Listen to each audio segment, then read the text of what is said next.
Hello friends, இன்றைக்கி விக்ரமாதித்ய கதையில் 4வது கதையான யாரை திருமணம் செய்ய வேண்டும் என்ற கதையை பார்க்கலாம்.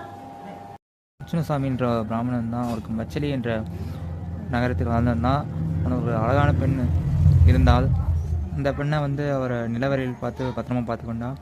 அவள் அழகை கண்ட 3 இளைஞர்கள் அவர்கிட்ட பெண் கேட்ட வந்தார்கள். அப்போ அந்த பெண்ணை திருமணம் செய்வதற்கு ஒரு அரக்கன் அந்த பெண்ணை தூக்கி சென்று விட்டான்.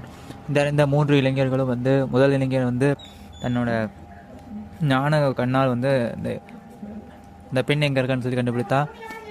அந்த இரண்டாவது இளைஞர் தன் அறிவத்தால் ஒரு ரதத்தை உருவாக்கி அங்கு செல்லும் இடத்திற்கு சென்றான். 3வது இளைஞன் இருவரும் செய்துவிட்டீர்கள், யாரை போய் காப்பாற்றுவது என்று கேட்டான். அதற்கு 3வது இருக்கும் இளைஞன் தன் வீரதீர செயலால் அந்த பெண்ணை அரக்கனிடம் போராடி காப்பாற்றுவேன் என்றான். அதுபோல் ரதத்தை உருவாக்கி அங்கு சென்றுவிட்டு 3வது இளைஞன் போரிட்டு அந்த பெண்ணை கூட்டிட்டு வந்தான். இப்பொழுது வேதாளம் கேட்டது, யாருக்கு இந்த பெண்ணை தீர்மானம் செய்து வைக்க வேண்டும் என்று.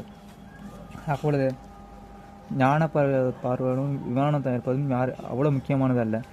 ஆனால் வீரதேல அரக்கனின் போரிட்டு பெண்ணை மீட்டு வரவனுக்கு திருமணம் செய்து கொடுக்க வேண்டும் என்று விக்ரமாதித்தன் கூறினான்.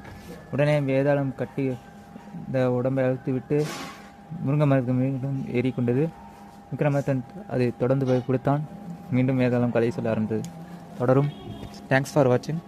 அடுத்த கதையை வீடியோஸில் அடுத்த கதையை பார்க்கலாம்.